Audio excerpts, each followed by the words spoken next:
So once you learn how to program a single command block, you can actually connect them together to make multiple things happen all at once. So in this game, for example, I want all my players to spawn over in this arena for a battle game. So to do that, I place an initial command block, and I programmed it to /TP, which is teleport, at A, which is all the players, to these coordinates, which is the center of my arena. But then I added more command blocks. I wanted more things to happen.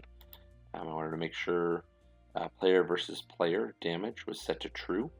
That's a game rule. I had previously turned it to false so that they couldn't attack each other while they were getting started. But then once they enter the arena, once they teleport there, I want that to be true. I made it game mode adventure for all players, so they can't do any damage to the arena. They won't be able to place blocks or destroy blocks. I turned off the world builder ability so they can't cross over my border blocks. And I reset the world spawn so that if anyone else comes into the game after the battle starts, they will actually respawn in the stands, so not in the arena, but nearby, so they can watch the battle. And then finally, I reset the spawn point of all the players also to the stands, so that once they die, they are removed from the arena, but they can watch the rest of the battle. First of all, to grab a command block, you have to go to /give, select yourself at S, and command_block. And that would be just a basic command block. Remember, when you place it, it's going to be pointing towards you.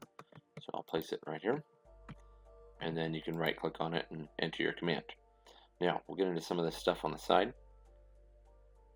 Impulse is a default command block. That means it will happen when it's clicked on or when it has a trigger, something like a pressure plate or a lever.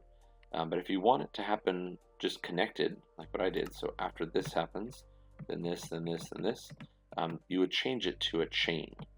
So let's just go ahead and place another one down here. If I place it on the command block, it's going to just bring me into the menu for that block.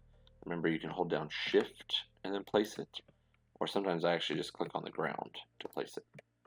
Now, these will not actually all function together.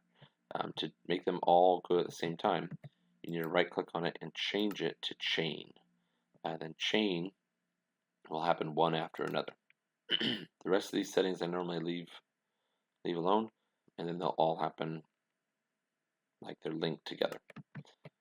So change that one to chain.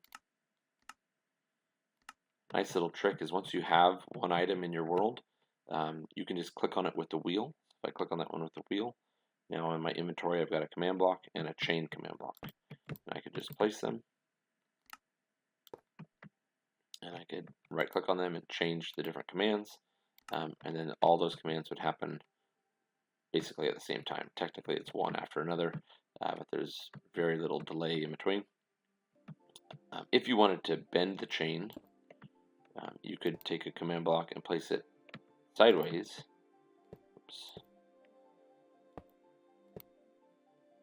And so now my chain would be coming down this direction, then it would turn, and then I could actually have it come back this way, and all of these blocks would then be activated. So it would do this one first, then it would come down here, turn, hit this one, and then this one would activate these two.